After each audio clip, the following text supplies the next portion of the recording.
the basic element in the iconography of Egypt was teaching that the soul is free from the body. If the soul is free from the body, it means that knowledge is essentially revelation.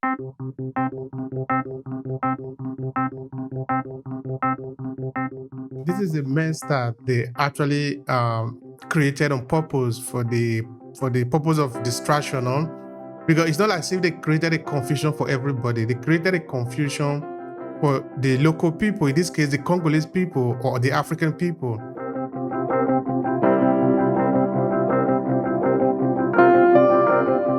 It was not a peaceful mission as such. As you said, they used violence, but not only violence, they use also bribery.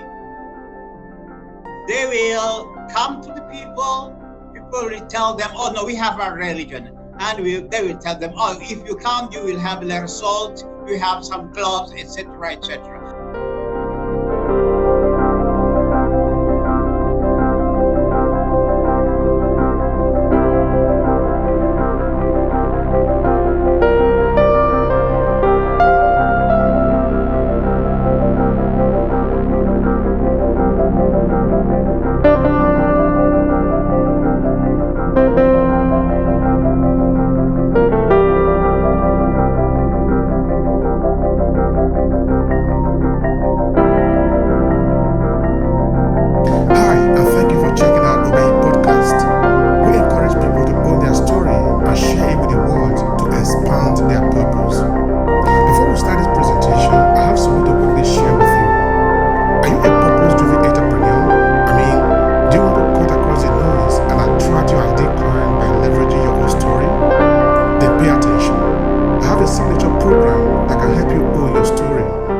Five-step transformative journey to reshape your professional and business narrative for success in less than 90 days. And it's available at academy.aclasses.org/story. This is what we have understood. Storytelling is the most powerful instrument known to man. And this is what that could mean to you. You can either own your story and use it to advance your purpose in your business and professional life, or someone else will do. The choice is yours.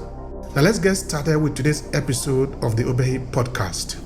Thank you so much, sir, for joining us in this conversation. So we are going to be looking at an argument that I considered very important. Actually, it was a couple of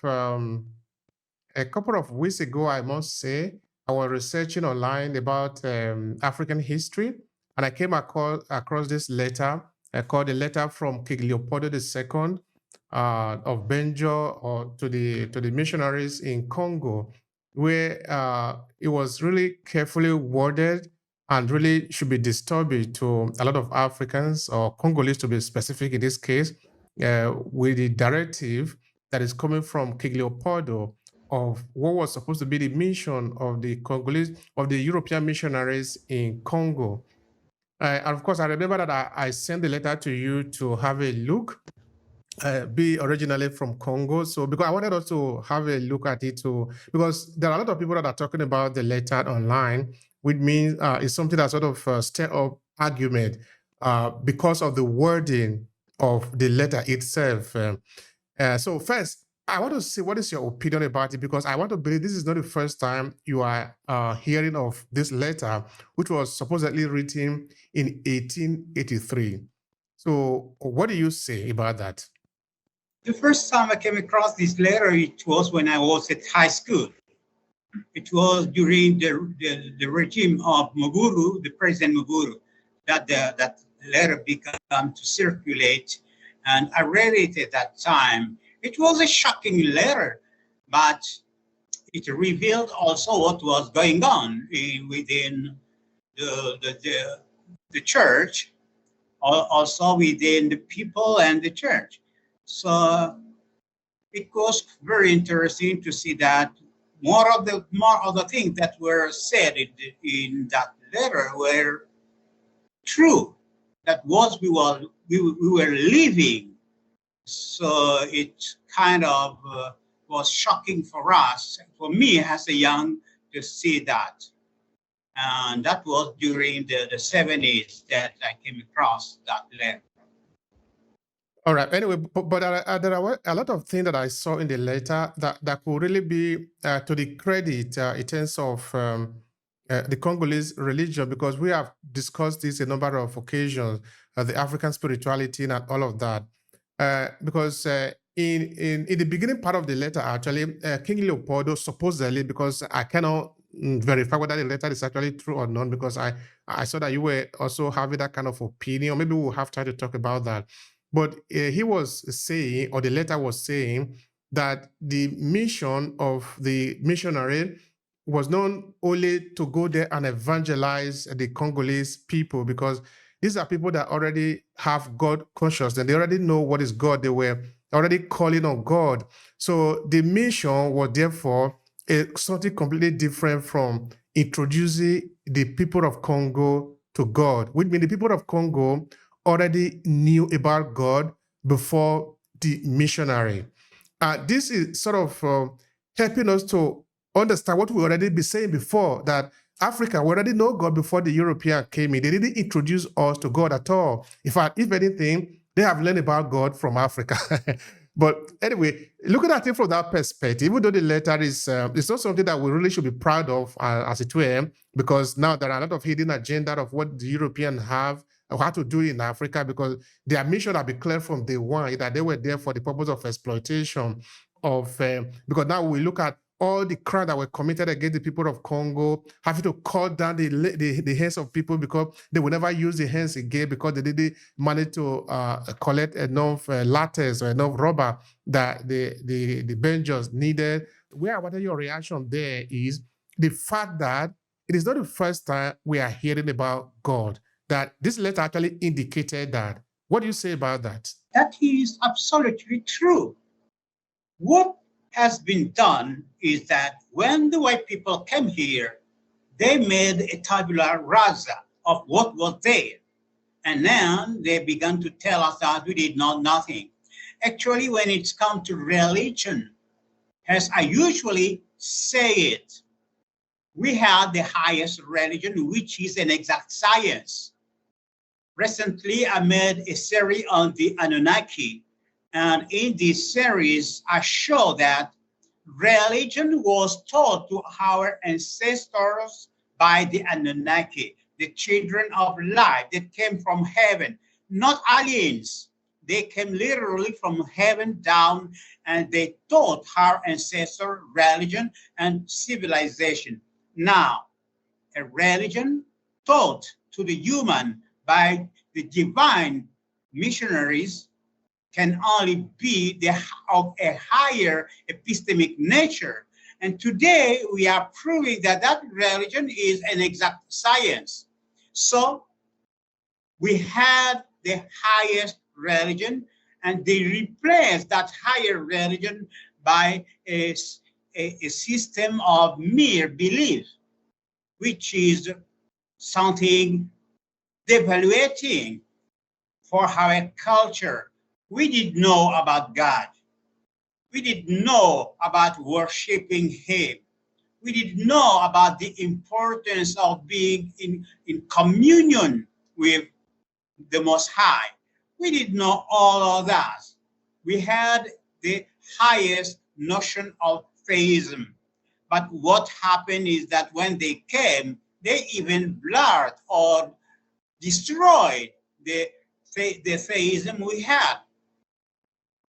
For example, we made the distinction between the Most High and the Creator.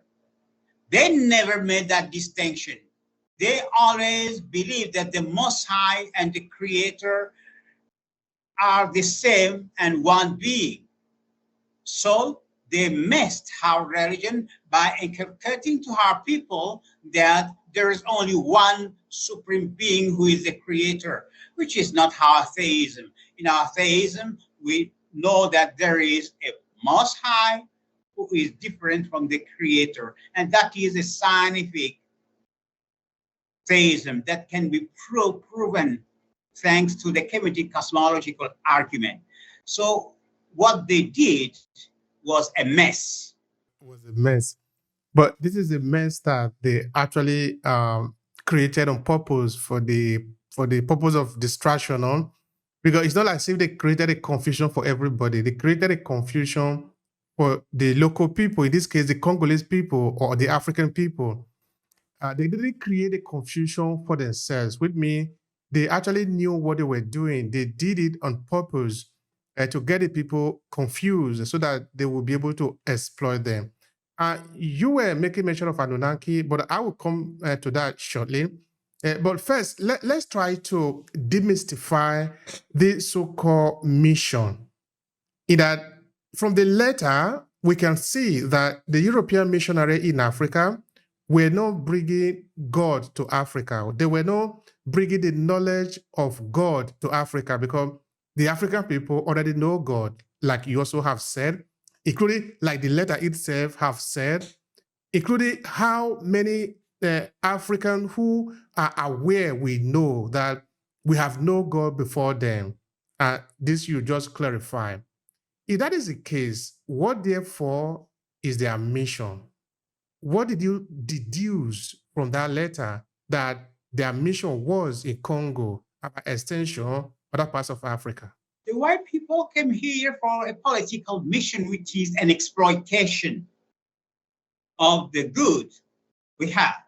That is the first mission, to exploit our land, our people, to exploit us. And everything that accompanies that mission was intended to enable them to exploit us. So it is not that they came first in order to teach us what God is, what religion is. No, they were participating in exploiting the Black people, and especially for example, let us take colonization. Let us speak about enslavement. We know that enslavement is wrong, that they used religion to inculcate to us that, oh, you are inferior souls, so you deserve to be enslaved. And the missionary will find texts in the Bible that enable them to prove that what they were doing is good. So religion was used as a tool for facilitating the exploitation of the Black people. Now, I'd like you to react to the letter itself. You have read it because, of course, you read it at the 72. Now that is we are talking of over 40 years ago that we have read this letter now. What is your take of the letter, of the authenticity of the letter itself? Because I'm not able to verify the authenticity of the letter, but I just saw that, of course, it's available in many places, including some university talking about it. But as a Congolese, as an intellectual, what is your view of the letter itself? My first reaction is that the content of the letter is exactly what was going on the field. The feeling of superiority, the demeaning Black culture, that's what we was living with them. So the letter revealed to me something that was real and going on the field. Now, the Catholics themselves try to oppose all of this, like saying that, oh no, that letter was written by Mobutu against secret agent of Mobutu, because at that moment, during the 70s, there were a misunderstanding, but more than that, I can say the Catholic Church and the regime of the Mobutu was at loggerhead. And during that time, someone wrote a song, Nakomitunaka. I wonder, in that song, the author, which is Chamwangana Verkis, was asking many questions. Why is it that when we go to into the church, all the saints are white and the devil is black? Why is it that Jesus is white and there are our ancestors are presented as being demonic, etc., etc. And that song was a really reminder to us that something was wrong in the church. And this letter was also something that brought to us more argument along with the song of Chamwangana Mateta, Nakomi Tunaka. So for me, that letter sounds genuine. However, some Catholic priests will tell you, oh no, the king has no authority to talk directly to the priest. I don't know, does he has it or no? But for me, what is in the letter sounds genuine. So some Catholic priests are saying that the king have no authority to talk directly to the missionary, to the priest. Is that really true? But the King of England have to rewrite the Bible himself, King James. You know, do Africans even know who King James is? If the king cannot talk to the priest, we are seeing a king writing the Bible. We are seeing a king saying, this is my version of the Bible. That is the Bible a lot of people are reading in Africa. Do Africans even know the role of the European royal home in the Catholic Church, the influence they have? Because these are the people that are defending all the power that be in Europe. Mm-hmm. I think we need to review that. The priests say that the kings in Europe have no role or have no authority to influence what the missionary were going to do. Because the missionary were agents of the same kings, of the queens in Europe, of the power that be in Europe. How can a employer of labor not able to talk to the laborer? The missionary are the laborer. The employer of the labor are the kings and queens of Europe, which in today European society are the politicians, the kingmakers. They are one and the same. I not buy that argument at all because, as you said, they were one in the exploiting of the black people.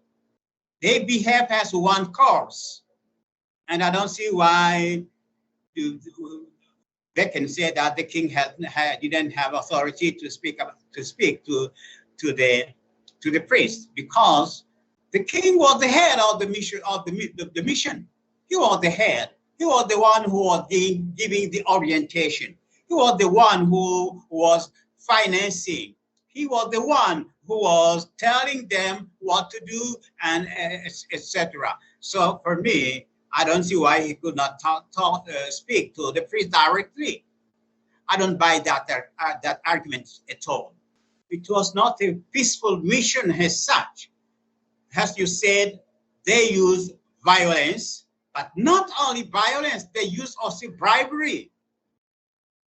They will come to the people will tell them, oh no, we have our religion. And they will tell them, oh, if you come, you will have a little salt, you have some clothes, etc., etc.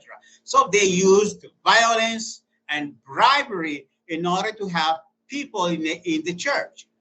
Otherwise, people knew that what they were telling, they already have their version of what they were bringing. They were not intended to abandon their religion in order to join the Catholic Church. So they used violence, they used bribery, and the other thing they used, they were cutting the children from the family. They will take the children in colonies and educate them according to them and oppose them to their culture so that they will not oppose a resistance to what was being told to them. So they will use all those schema in order to introduce their religion. Bribery, violence, and separating youngs from their culture, etc. Because if somebody were to look at it, I think the colonization of Africa should be one of the hardest jobs to be done, particularly the one that was using religion. Because you were making mention of a song that was organized in Congo. You are telling me, okay, of course, we understand that the Vatican will create the image of Jesus later in history. It wasn't really there before because nobody was there taking picture of Jesus as he was walking around the street. No, if they have had a picture of Jesus, he will never look like a European because Jesus is not a European. There is no way he could have looked like a European. So the fact that the Jesus that we know today look like an Italian is just an evidence of how European is whitewashing history. That they say that you need to see it from our point of view, but it is false. It is not real. They are selling an image where they themselves are not even inside. If the story that they want the world to accept is a reality, European will not even be considered Christian because they are not part of that family. So that after they have rewritten this history, because of course we're talking of 1800 now, by 1800, the Vatican have created the image of Jesus as a white Jesus, no? Now, this image is now printed, is shared among their colony. So people in Africa, in this case we're using Congo, will be skeptical, but your God is not like me. How can I follow him? I have a God that looks like me. Because every other day, the people are gathering together, they are worshiping through a means that is local to them, speaking their language, doing an incantation that they can understand. Now, you are bringing something that is completely foreign to them. How are you able to make them abandon their own and take your own? I thinking that without the use of violence, trickery, and all sort of trick, they would never work. Yes. That's why I'm actually suspecting that a lot of violence were actually committed that was never reported. And in some cases, it was even reported. It was even reported. There are images of people being whipped. There are images of people being hanged. We have a lot of images of people suffering because they didn't accept the Catholic Church. So in many cases, they are recorded because don't forget that among them, there were also quarrels between the Protestant and the Catholic. And the Protestant will be vocal about what was being done by the Catholic, etc. So there are cases recorded of violences, and we cannot say that there were none. No, there were a lot of violence, as I said, a lot of bribery, and also a lot of brainwashing. Their success relied on brainwashing and having the people not reason but believe, while religion has an exact science was calling us to reason and not just to believe. All right, we're talking of 1800, 1883. That is what this letter is dating. Now, if you look at Africa today, because if I look at Africa today, I see a direct consequence of that letter. Because that letter could have actually be a process that is going to give a result. If that was that letter, the result is what we are seeing in Africa today is a pure result of that. Now in Africa, people are confused. Do you see a kind of a correlation between what that letter was intended and what we see in Africa today in the sense of what we have become? Because we have become something different from who we were originally. Yes, of course. When you speak to a lot of people about our ancestors, they have a wrong view of them as being devils. And when you speak about traditional religion, people are more likely to see this as superstition. They don't realize that the superstition is in what they believe in white churches. So there is a direct consequence of this. I told you in the field of theism, they came with the wrong notion that the Most High is the creator, which was not our doctrine. In our doctrine, we were making the difference between the Most High, who was called in ancient Egypt the Soul Earth, and the creator, who was Atom. So those were always two different beings. In the Congo region, you have Nzambi Ampungu Tulendo, who is the Most High, and Bumbaloa, the creator, two different beings. So when they came, they confused our people, because they will ask them, to whom you address your prayer. Now, the black people never addressed their prayer directly to the Most High, because they knew that the Most High is transcendent. So they will address their prayer directly to the Creator or to their highest divinized ancestor. And the white people will say, oh, that is the Most High. So in that way, if you go in Madagascar, for example, you will see people saying that their highest divinity is Unkuru Nkuru. Now, Unkuru Nkuru means only the highest ancestor. It doesn't mean the Most High. So they introduced a lot of confusion in our people, so that we have work to do in order to bring them back to the true religion of our ancestors. Right. I think that is where we are today. And because the confusion have been made, and the people that suffer the consequences of that. A couple of weeks ago, we organized a debate here, not actually a debate, but a webinar where we talk about the identity crisis. And I think we have also talked about it with you. And there was this professor in the UK and another professor in the US. Two of them were actually looking at the issue. One looking at it from the point of view of transpersonal psychology, another one looking at it from the point of view of personhood. And there was a lot of value that we got from that. But of course, like you know, these are deep thoughts. They are not things that you can be resolved in one city. You need a lot of time, because it takes hundreds of years for us to get to where we are today. So we are not going to find a solution by just 2 days or 2 hours. So it requires a consistency for us to continuously hammer on the issue so that people can get it. So getting it, how do we recover ourselves from this confusion? Because now that we are confused, it is easier for some other person who is playing on like little game, who is hitting our head against the other, like they did in Rwanda. The Hutus are your enemy, the Tutsis, by the time they are fighting, things are going away from their land.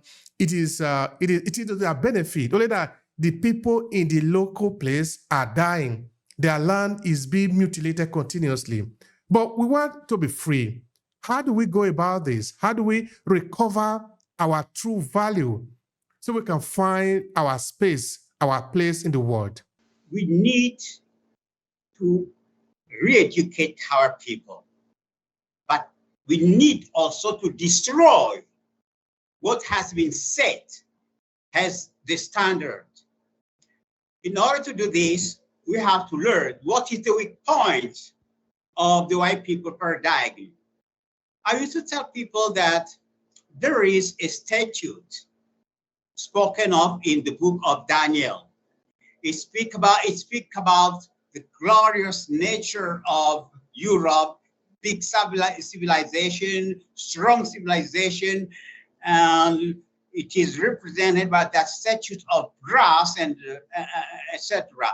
But at the end of the story, they tell us that the feet of the statue is made of clay and iron. They show us that the weak point of the white people paradigm is its base. The white people use what I call a presuppositional thinking. He starts from something he cannot prove, and from that base, he reasons. So the basic the basic foundation of his reasoning is that reality is material. Now, with the tool we have developed, we can prove that no, reality is spiritual. Therefore, what the white people tell us is not absolute truth. So we have first to destroy this. We have first to prove to our people that their religion is a mere belief. However, seen at its highest strand is an exact science. Their science is based on a mere belief. Our science is based on a demonstrable fact that reality is spiritual. By doing this, we bring the paradigm at its right size, and we elevate ours as being the highest religion and the highest science, resulting in the highest technology, which the white people can understand because it is based on the fact that reality is spiritual. And because they cannot understand our paradigm, they call it witchcraft. That's another interesting thing that I think maybe someday we might need to have time to really explore in detail in itself. Not as a sub-argument, but as a main argument. Witchcraft, what does it mean and how does it work? And what are actually the epistemology of the term itself? I think we will have time to talk about that. Now, this paradigm shift that you were describing, is it possible to happen without conflict, without resorting to war? No, it is not possible to have that paradigm shift without a conflict. I told you that when they came here, what they did is to erase what was here already. We had our system of education.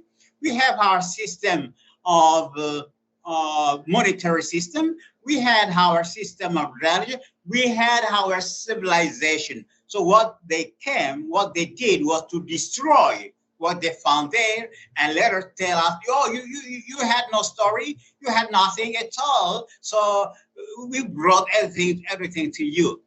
So we have to destroy that argument and show our people that we had values that were superior to what they brought. And we have to go back to those values. And we don't tell people that we have to deny everything, but no, we have to see that what they brought were not superior to what we had already. Take, for example, a city like Edo in Benin, in ancient kingdom of Benin. It was a marvelous city, a city which was stronger than Lisbon, which was beautiful than Lisbon, etc. They don't tell us, oh, you had nothing, we brought everything to you. So we have to destroy that discourse and tell our people that, no, we always had our civilization, and it was a bright one, it was a luxurious one, it was a powerful one, etc. The other thing is that we are speaking about the 80s, but remember, it was the Black people who brought light in Europe, mainly in Spain and Portugal, so that Spain and Portugal became the highest, the superpower of that epoch. And it was the Black people that brought that light, who were called the Moor. When I say this, people say, oh, but the Moor were Arabic people. I say, yes, they were Arabic people, but they were Black people. They were Black people, and the images show this. If you take the flag of Sardine, if you take the flag of course, the flag of those nations south of Europe, you will see that there is a black people being hanged, which was their reaction to the black the black rule. So we have to, we need a conflict. We cannot avoid that conflict because their mission was based on lies. I have a curiosity. Is it possible that we must return to 1,000 years ago in order for us to correct what is wrong? Or maybe we can take what we have today and remake it according to how it interests us. But I mean, let me give you a little instance. There are these rules which are not really people-based. They are sort of universal. Like, for example, some of the knowledge that were already set up by ancient Egyptians is what the internet is based on today, like mathematics. Those knowledge on astronomy, physics that were already there is what people still use today. In medicine even. So that it can work in Congo, it can work in Nigeria, it can also work in China, it can work in Russia. Are you saying that we need to completely change those rules for it to work for us? Or do we need to take those same rules and apply it the way that it can favor us and it can work for our interest? I want to understand that. We have to know that there are two kinds of sciences. We have been told that there is only one science, the one that was brought by the white people. No, that is not true. We have two kinds of sciences. The lunar science, which is the science of the white people, and the solar science, which is the science of the black people. The solar science is based on the fact that reality is spiritual, while the lunar science is based on the belief that reality is material. We are going in a transitional situation, and during that transition, we will be improving our knowledge of solar science and teaching the basic of solar science to our people. And at the same time, we will be using transitionally lunar science. And up to the moment where we will reach the point where we will not need anymore that lunar science and we will be entrenched on solar science. All right. So for how long have this alternation been going on? I remember you did make mention of it one time we were here, and I really see it to be fascinating. Only that we need more explanation on that. So for how long have this alternation been going on, moving from lunar to solar, solar to lunar? Can you say something more about that? It is something new that people are not acquainted with. So it is a battle. We are fighting in order to help people to understand this, that we have two kinds of sciences, solar science and lunar science. It is a new thing that we are teaching people, that they need to be awakened to this. If you take the science of Egypt, the Egyptian people were adamant on the fact that the soul is not in the body. Now, if you take lunar science, the science of the West, you see that they insist on the fact that the soul is in the body. So you have two different paradigms there. The one paradigm that insists that the soul is not in the body means that the soul can be free and go and bring knowledge from ancestors. So it means that knowledge is mainly revelatory. Knowledge is revelation from higher humanity, while the other paradigm that insists that soul is in the body, soul is only an operation in matter, means that knowledge is the activity of the brain. That is not our paradigm. When you ask a difficult question to a North African, he will tell you, let me sleep and let the head have a dream. So he believed that knowledge is revelatory and not coming from the brain. So we have there two different kind of reasoning resulting in two different kind of science. And that has been blurred by the white people, that has been destroyed. So it is time for us to elevate our paradigm, use the white people paradigm transitionally, while we will be entrenching ourselves in the solar paradigm. All right. There are a few clarification I will need there for the sake of those that are listening to us, because this education is important. Could you share with us this alternation? Like, how much period are we talking about? Is it like 100 years? Because now we can see that European dominance of Africa is something very recent. So that if we were to look at the timetable of history in Africa, the European intervention or the Africa that is dominated by Europe is just like a little dot. Because Africa have been living, making civilization for several thousands of years. It's only recently that we have this encounter with the European, where Africa is now remaked according to the European intention or interest. But it have never always been like that.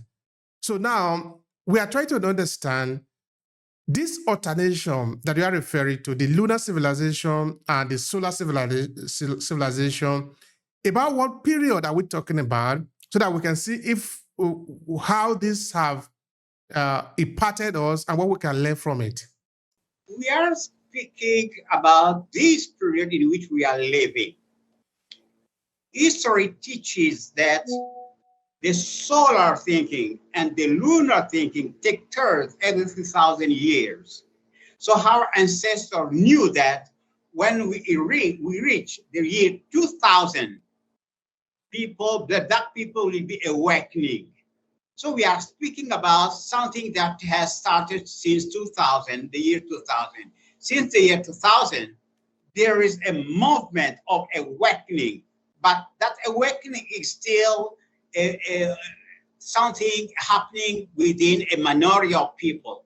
Few people only are, for the time being, saying this. But remember, we start always with a few people that, and later on, it reached the majority of them. So we are speaking about this moment. We are speaking of something that already happened, is happening since the year 2000. People are discovering, for example, in my academy, we have discovered that in its highest nature, our religion is an exact science. This is something new. This is something that enables us to prove that our science is superior to their science. Our technology is superior to their technology. So it is a trend. It is a trend that is starting. How many time it will take? Maybe some decades. I don't know. But we have to fight, and we are doing so. All right. Thank you so much for that. I don't know how much time you have, because I wanted to ask you something about the Anunaki that you made mention of in the beginning. Is it possible to ask on that?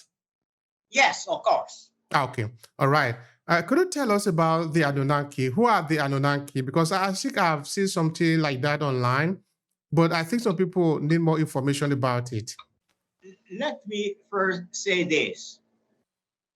When the Creator came down in order to save the fallen children of God who were entrapped in darkness and chaos, he wasn't intended to violate their free will. So when he said, let there be light, the light wasn't accepted in an even manner by all of them. There were a group that accepted light unconditionally. We call them the children of light. They remained at the higher plane and began to work to awaken to the celestial plane. There were also a group that rejected completely the light. they have fallen at a lower plane and became demons. And you have a middle group that accepted life, but not in all its effulgence. That group also fell on a lower plane. So they found themselves with the demon at the same plane, which is a confusion. That confusion needed to be settled. Now, the creator could not descend to that level to settle that confusion. So who settled that confusion is where the children of light.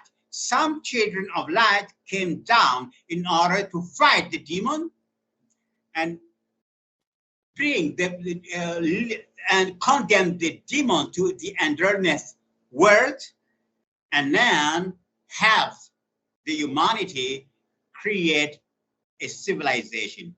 Those children of light that came down, we call the Anunaki. Now we have two kinds of Anunaki: the divine Anunaki, that is the children of light, and the demonic Anunaki, which are the demons. The extreme material civilization of the West exploit the demonic Anunaki. Now, when you go to Uganda, there is a myth told there, the myth of Kintu. In that myth, our ancestor informs us that the children of God came down and mixed their blood with our ancestor and taught us religion and civilization. So we are told there that the white people, the black people were the first to reach civilization, and this happened by their mixing their blood with the children of light. When you say civilization, what do you mean? Explain. By civilization, I tell you that the demon came down and they found themselves in the same plane with the humanoid, if I can call it in that way, with the Homo sapiens. So there were a confusion there.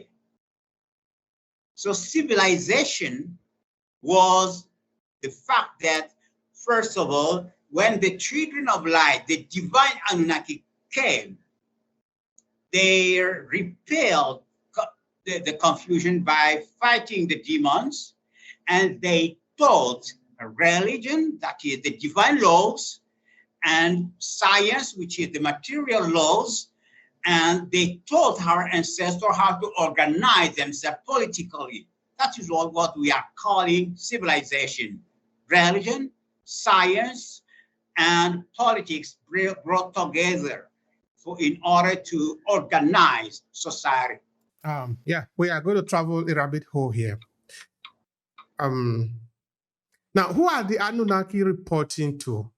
Say, in the order of hierarchy, where they take this decision, who are they reporting to? Creator could not come lower than he did initially, because he didn't see it.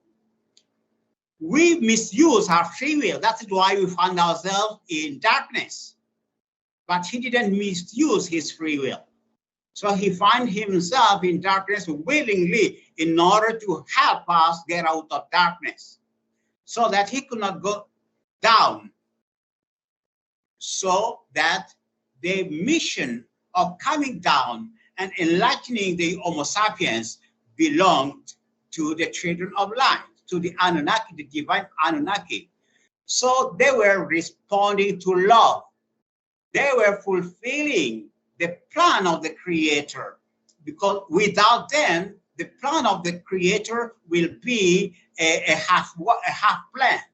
But his plan was complete. His plan was to bring us to light, but he could not come down and do that. So the divine Anunnaki came down to settle the conflict and to bring us to light, to enlighten us to bring the first solar civilization. All right. Now, by solar civilization, now you are referring to the space where you have the solar, because solar now will mean sun, correct? Yes, sun, we mean sun. Okay, because sun is the largest star or the biggest star in our planet system. But this planet system or this planet is not the only planet that exists.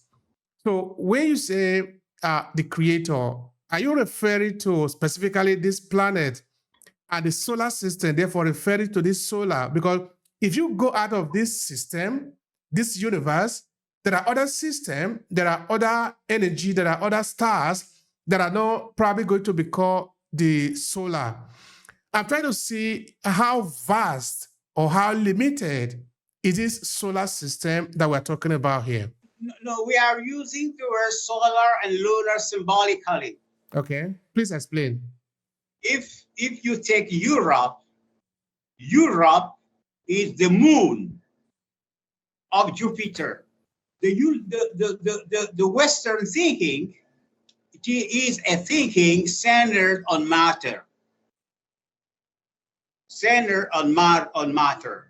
Now, when the moon is something that rotates around the earth, so it is something centered on matter, centered on the earth. So it symbolizes the Western thinking, which is a dark thinking, which is a thinking that normally leads to suffering, enslavement, etc.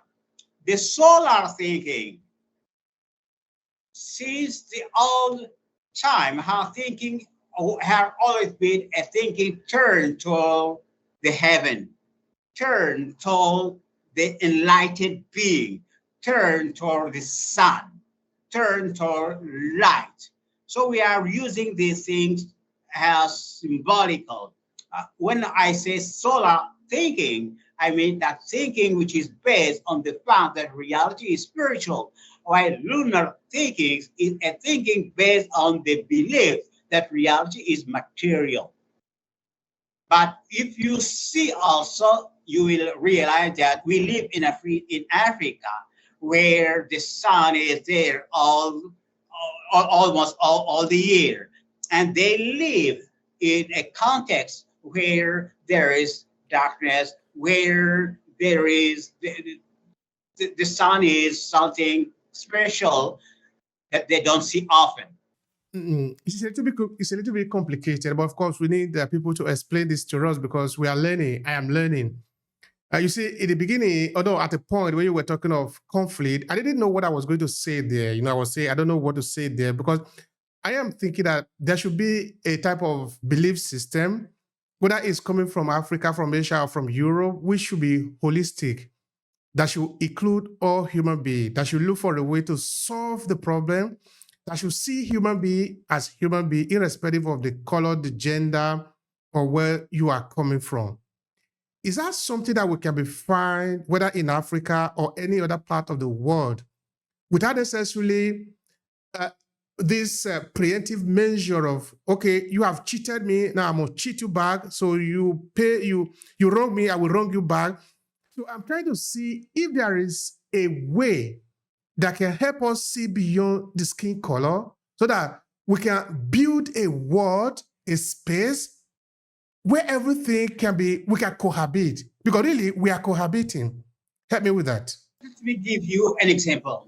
Someone come to your compound, to your plot, destroy your house, and build a house which is not in harmony with your culture, which is not in harmony of your family system, which is not in harmony with your religion, etc. And he said, that is your new house. What are you going to do? You are going to destroy that house and build a house which will be in harmony with your culture, with your religion, So that is what is happening with us. They came and destroyed all we have. So we cannot say, okay, they did what they did, it is good, we are going now to to stand with this, and it is a universal system. No, it will not work. It will not work because, first of all, they did destroy what was there, and second, because there are two different paradigms. You have their paradigm and ours that are totally different. I told you that the basic element in the iconography of Egypt was teaching that the soul is free from the body. If the soul is free from the body, it means that knowledge is essentially revelation. And that is a key point for African people. I told you that when you ask a tough question to an elder, he will tell you, let me sleep and let the head have a dream. If you take the white people paradigm, they insist, since the time of Aristotle, they insist that the soul is in the body. The soul is not free from the body. For them, it means that knowledge comes from the brain. So that is two different kind of reasoning. You cannot settle for the one, for both of them and say, oh, I will build my system with both. It doesn't work. They try to work with both. That what happened is that they put away religion because it didn't come along with their science. So there must be a fight. There will be a transitional moment. During that transitional moment, we will be using elements of their system while building our own. Now, our system is a universal one, but we will not impose our system on them as they did. No, we will not impose our system on them. It will belong to them to accept it or to reject it. All right. I like that universal aspect because I think if anything is coming from the divine, it must be universal.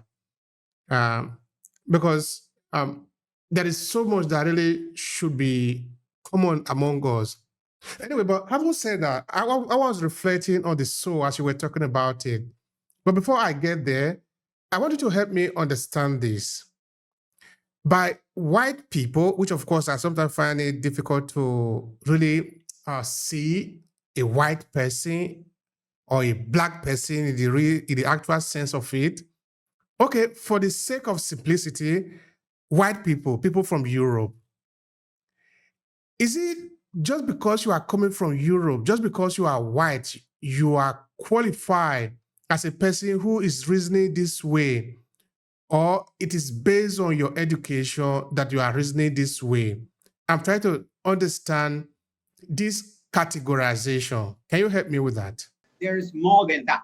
The problem is this one, for example, when the people in the West consider life, they think that life starts with birth. But we in Africa, we don't think that life starts with birth. I was talking once with someone, and he said, oh, you know, I had a dream. Someone came in my dream and told me, I want to join your family, but I have this problem with my hand. My fingers are cut. And he answered and said, no problem. I will allow you to come. It happened that later on, her wife gave birth to a baby who had the fingers cut. They complained, and he said, oh no, I know the situation. I accepted him to come and to join my family. So you see, for the black people, life doesn't start with birth. So it means that life is a choice. They have chosen to be where they are and to be what they are. And we have chosen too.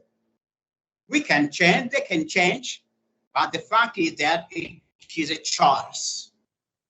It doesn't appear in their culture, but it is a choice. All right. I'd like to ask you another thing there. By they, are you referring to the people or the system that is governing them? Can you say something more about that? I'm speaking about the system that governing them and the system that they accepted.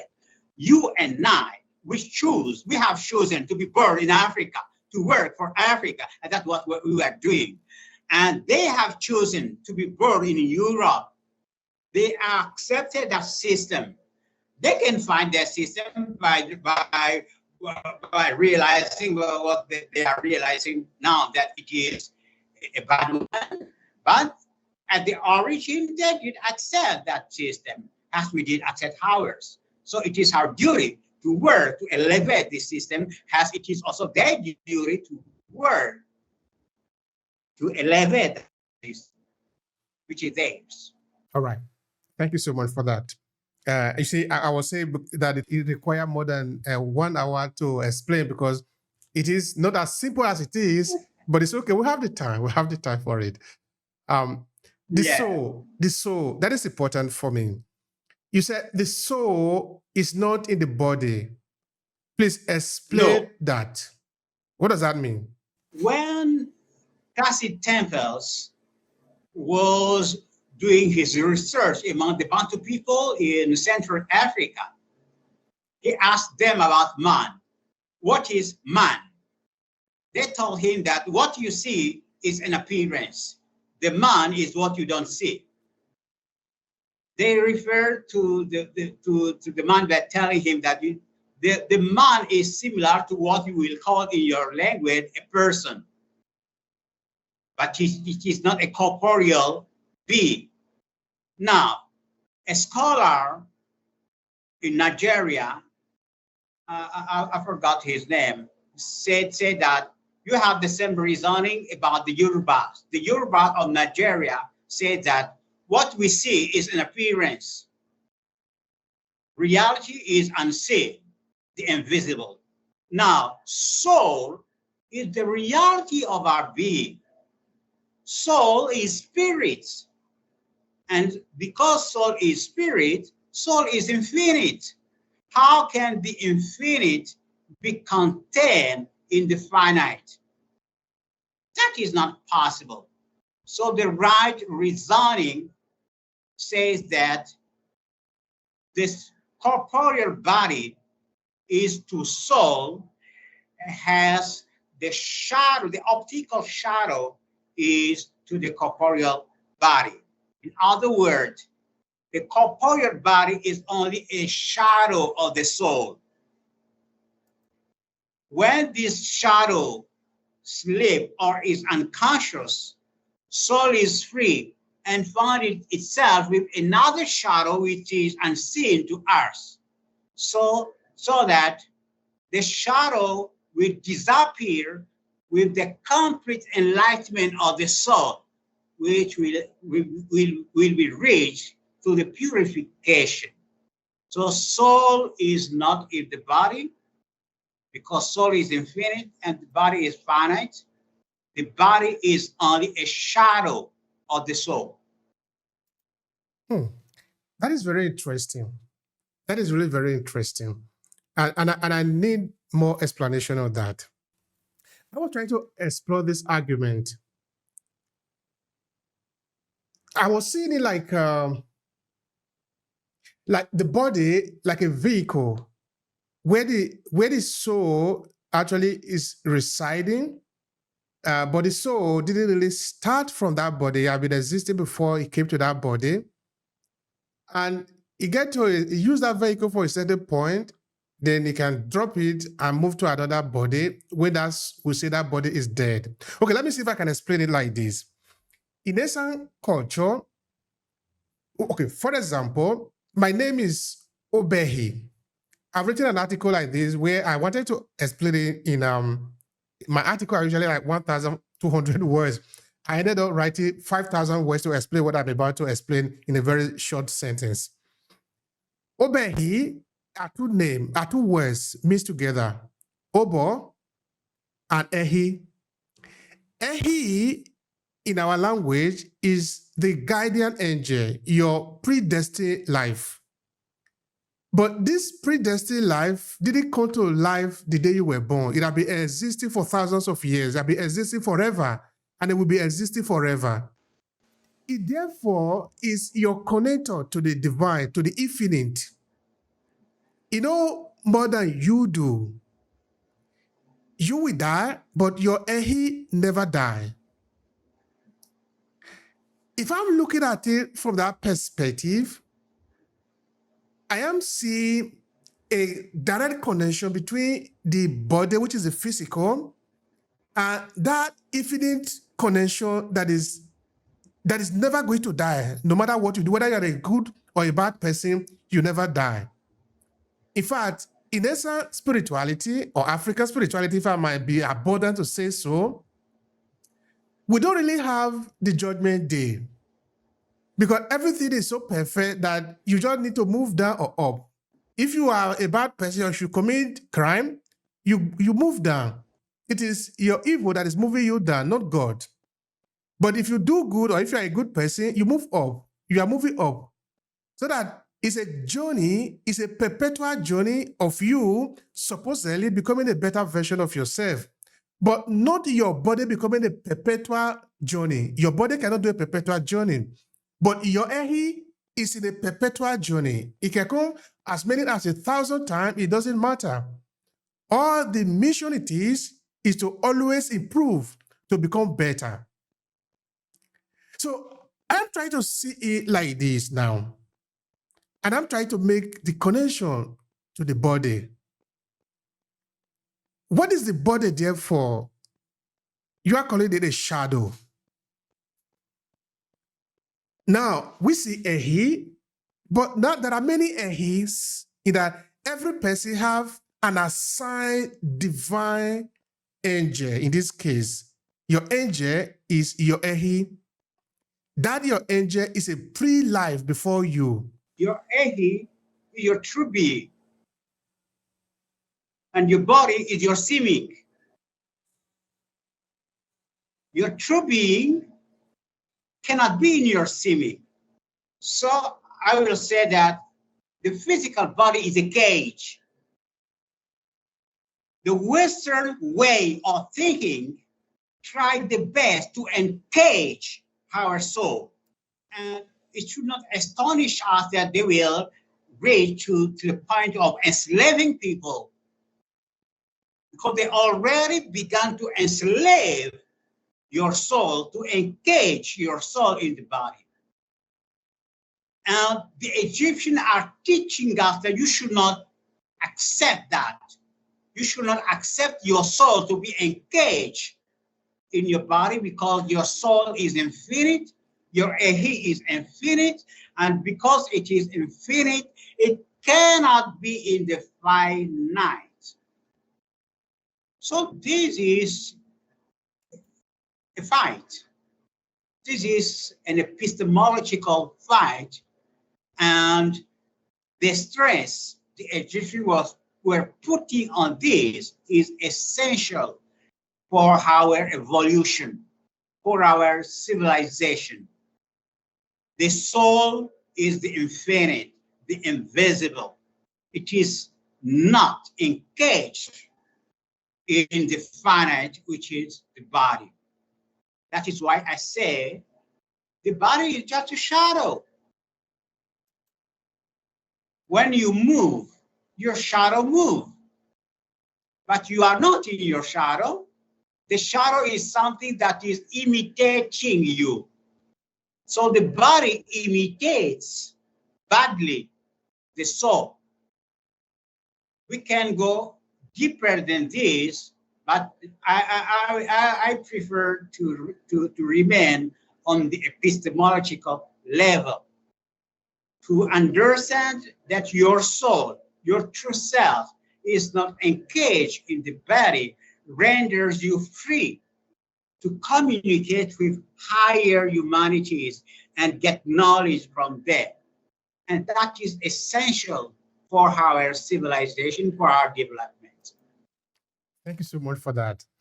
You see, that is very important because it talks about liberty, it talks about freedom, it talks about the fact that even the person who thinks he can kill you, he doesn't know what he's talking about because he really cannot kill you. You cannot be killed. No. In the actual sense of it. Of course, it can kill the body, but the body is not you, like I was just explaining, like you have confirmed, that you are bigger than the body. You have been there before the body, and you will be there even after the body has decayed, which therefore means that you are living forever, and you are supposed to live forever. So nobody can kill a child of forever. It is not possible. Now, having said that, what is the function of the body to the real person? Let me first tell you this. This existence is a dream. That dream started with our bad use of our free will in heaven. By bad using our free will, we have turned away from the wholeness of the divinity. So we have fallen in darkness and chaos. So the Creator is helping us get out of the dream. Now, the fact is, in this dream, what is the dream is the bad, is the limitation. So whatever you see is limited intelligence, limited this, limited that is the dream. So you have to awaken and see that only the good is the real and that good is infinite. So what of the physical body? It is the dream of limitation. As far you are accepting that dream of limitation, you are cutting yourself from your Ehi. You are cutting yourself from your divinity. You are cutting yourself from the highest divinities. We have to awaken. We are here to awaken. To awaken from what? To awaken from the dream of limitation. To realize that the truth is spiritual. And that truth of our being is spiritual. And that truth of our being is that we are intended to manifest good, and that good is limitless. Whatever teacher teaches out the contrary is a dream, is the physical body, is the physical nature. All right. Now, King Leopold wrote this letter, supposedly, and he was right that Africans already know about God. And that is what we're talking about today, that Christianity or what the European brought could not explain to us God because we already know. We already know how to connect to God. And this is what we're also talking about today, that it is far deeper than what you can read in the Bible.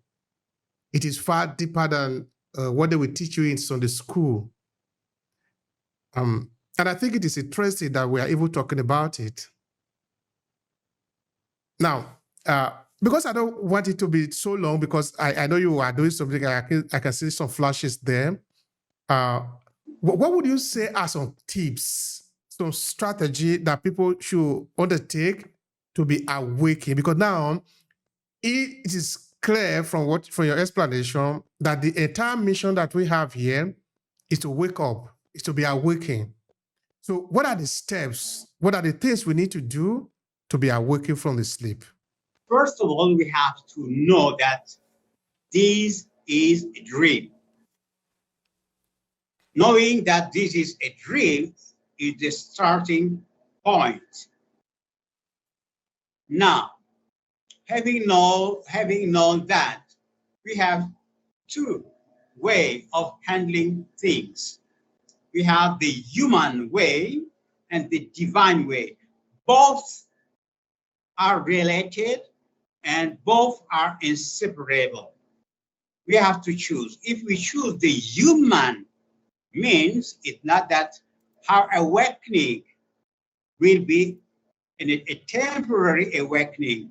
We will be using the spirits of nature and the human ancestors in order to awaken from the belief that matter has power, that will lead you to master fire, to master water, to master this, to master this nature. This is the one way of doing things. That this is temporary because you are mastering this nature. You are mastering the limitation of this nature. Once you transit, you have to work again to redo the work at that plane because you have been working to master this nature. The other option, which is the option of the minority. The option that I gave you first is the option of the majority of people. The other option is to fight the limitation by purifying your thoughts. That is the divine way. Through the purification of thoughts, we abandon the limitation and we unite with our divinity, and we become back what the Egyptian called an Osiris. We become back a child of God, not in a single pace as the Christian will teach us that when you are baptized, become a child of God. Full stop. No, it is a process. We purify ourselves more and more, and the more we become also a canon with our divinity. The more we become one with the highest humanity. So we have those two processes to follow. I said, first of all, you have to learn that this is a dream, and you have to choose. Am I going to find this temporary, which means that I'm going to use the human means. I'm going to use my domination on the spirits of this nature. That is the first way. The second way, which is the way of a minority, I'm going to purify my thoughts. By purifying my thoughts, I'll be elevating myself to my divinity. Thank you so much for that, sir. I appreciate it. Yeah, this has really been a very engaging and interesting conversation today. It has been full of value. Thank you so much. I appreciate that. Now, you have written a lot of books out there that people can grab out there to learn more. Could you please share with them how they can find your books? They can find my book on Amazon.com. They are all available there. The seminal one is the book on Book Congo, which is a summary of the Congo culture, which is the summary of the highest trend of our religion as a science. So they can find my book on Amazon.com. Thank you so much for that, sir. Now, what will be your final thought here to conclude the conversation?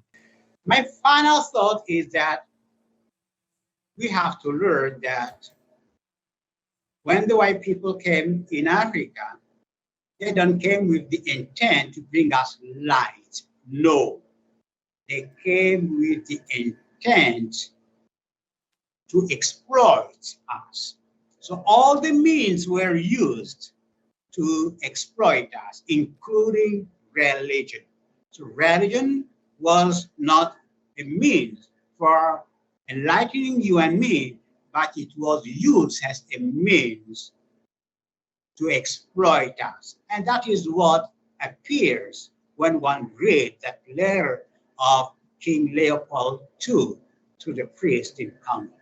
So it is time for us to awake and to know that we had a great civilization, which includes a religion, which is an exact science, a science which is the highest one, which is based on the fact that reality is spiritual, and technology which is more efficient and cheap and more environmental friendly. We have to resort to our paradigm. You have to go back to have that paradigm in order to build a new civilization, a new solar civilization. I can't add anything more to that. Thank you very much. You are welcome.